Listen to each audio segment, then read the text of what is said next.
Хәерле көн укучылар. Бүген без сезнең белән фәнни экспедицияга юл тотарбыз. Безнең маршрут төньяктан көньякка, Россиянең табигый зоналары буенча башланып китәр. Ә бүген исә фәнни экспедициябыз поляр түгәрәккә, Арктик шүлләр зонасына юнәләчәк. Арктик ул Төньяк Боз океанын, аның диңгезләрен һәм утрауларын үз эченә алган зур территория. Утрауларда Арктик шүллекләр зонасы урнашкан. Без шүлдәгенә иссе була дип уйлап ияләнгәнбез. Ләкин илебезнең төн ягында башка төрле шүлләр, боз шүлләре сузылып киткәнен белеп бетермибез. Әйдәгез, шунда таба юл тотыйк.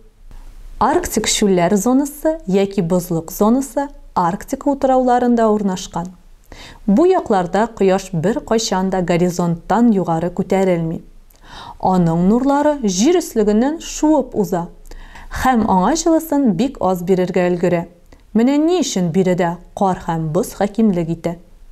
Утраулар өслегенең шактый өлеше хәтта җәендә калын боз белән капланган була. Боз булмаган урыннарда тош иемнәре генә күренә.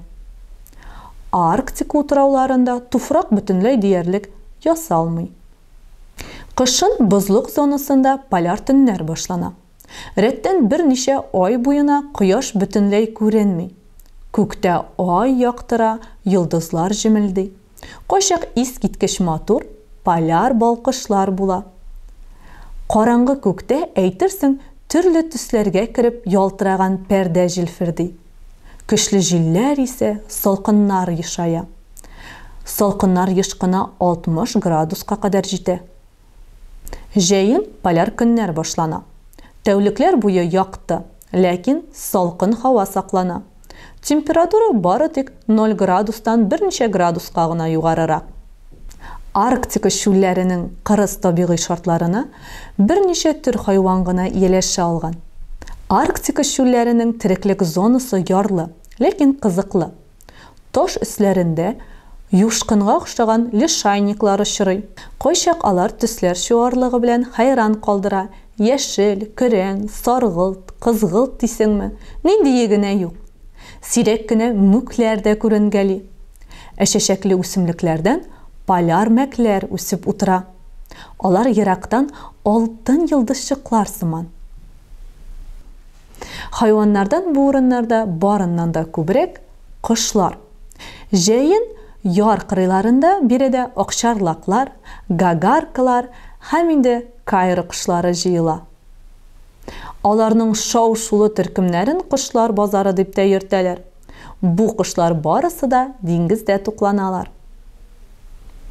Диңгез су үсемнәргә бик бай. Алар белән вак кыслачыклар, кыслачыклар белән балыклар, ә балыклар белән кошлар туклана. Балык тюленнәрнең дә яраткан азыгы. Бу җәнлекләр оста йөзүчеләр.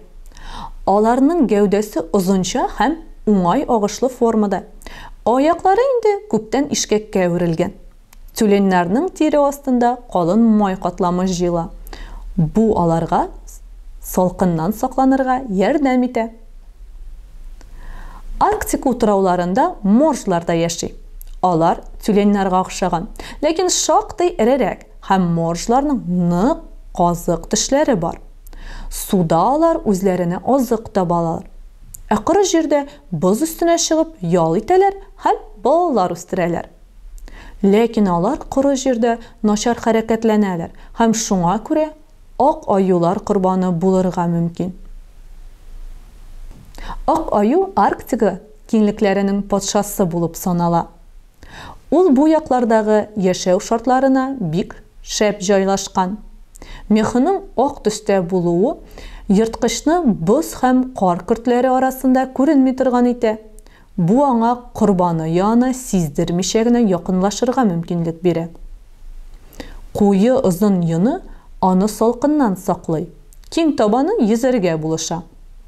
Дәресебезнең Арктика шүлләр зонасы буенча теория өлеше тамам. Практик дәрестә күрешербез укучылар.